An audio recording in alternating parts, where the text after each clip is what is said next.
Auntie Cuckoo, and it's Monday, so you know what that means. It's time to make dinner. I have been really craving meatloaf. I don't make meatloaf very often, but I'm craving it, so we're gonna make it.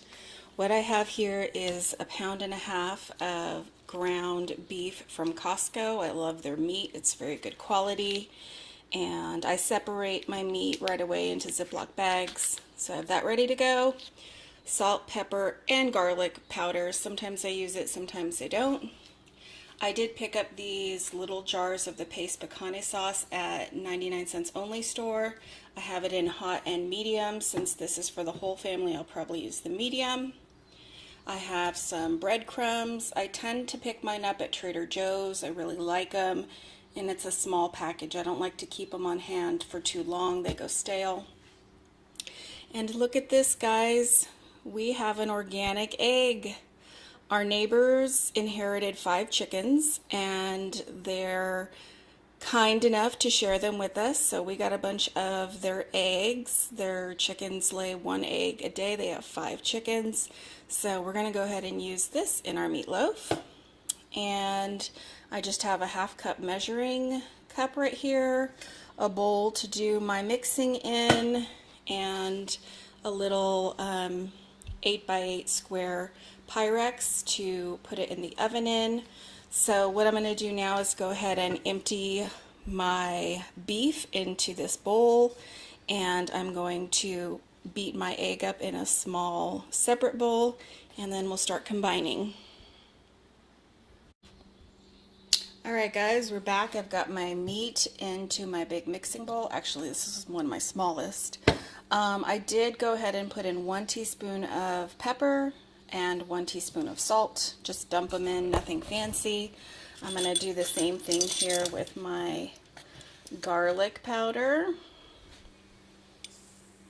And I've got my little egg beaten up here, so I'm going to go ahead and add that egg mixture into here with the meat. That's just a binding agent to hold the loaf together.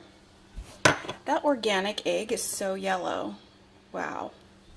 Okay, now I'm going to measure out a 1/2 cup of breadcrumbs and a 1/2 cup of, I'm actually going to use the medium picante salsa. You can use any salsa that you like. I would recommend a jarred version, not a fresh salsa, like a, what is the word, you guys?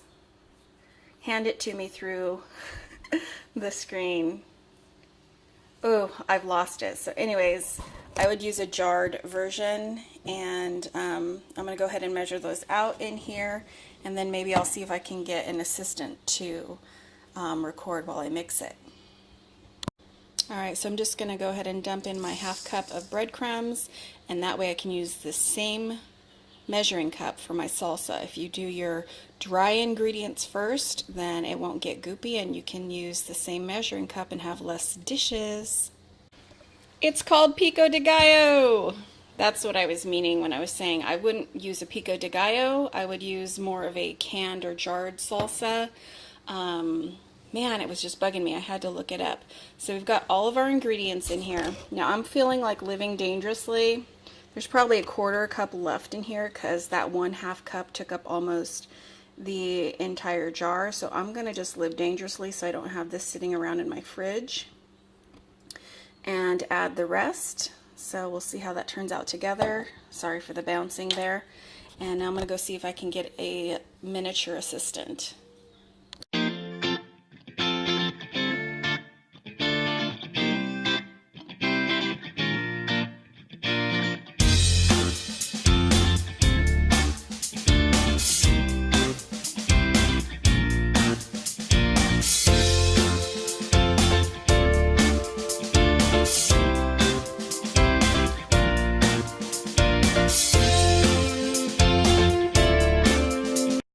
There we have it, all very nice and combined. What I'm going to do now is spray my 8x8 with, actually it might be a 9x9, with a little bit of nonstick spray.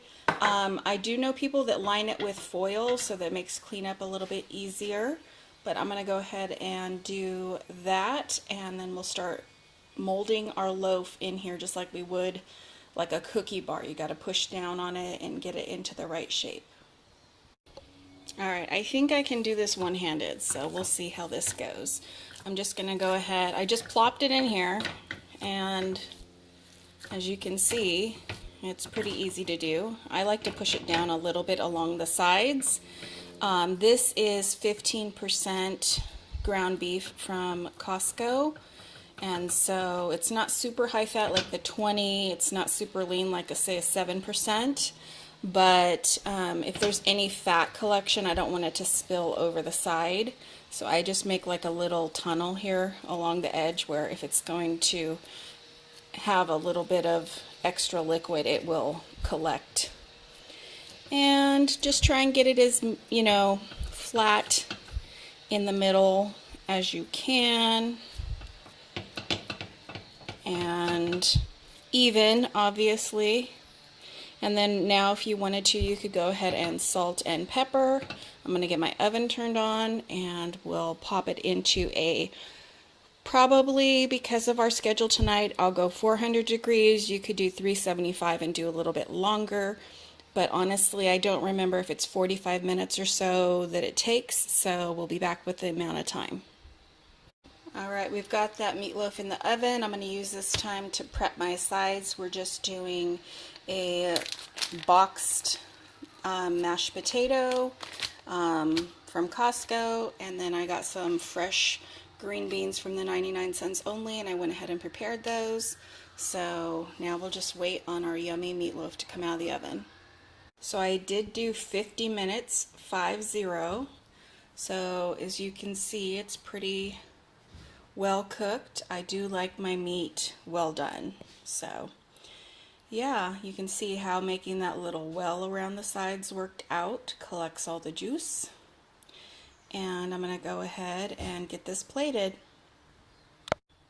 Alright, there you have it. We've got our homemade meatloaf with some mashed potatoes and green beans, and of course you've got to have ketchup to go along with your meatloaf. Sometimes I make a topping with the tomato ketchup and mustard, but this time we're just doing ketchup since I added the salsa.